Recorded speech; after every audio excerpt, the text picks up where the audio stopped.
কি যে করে ইদানিং হাত টেয়া নাই আর বন্ধু বান্ধব গুলা সবগুলো আরামে হয়ে গেছে।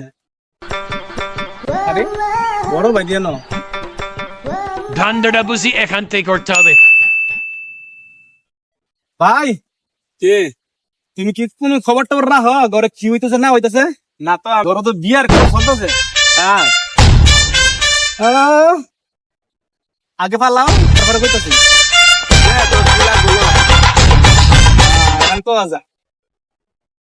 বড় আজকে সকালে যখন খাইতে রয়েছে আব্বা আম্মা আব্বার কাছে কইছিল তোমার বিয়ার কথা। আব্বা কইছে তোমার ফুট যে বাদাইল্লা বেকার আকামলা এই ফুলার কাছে কম্পিউটার দিয়ে দিব। ধনকে দেখলু তুই ননিস না মনকে চিনলু না সোনাকে চিনলু বানাকে চিনলু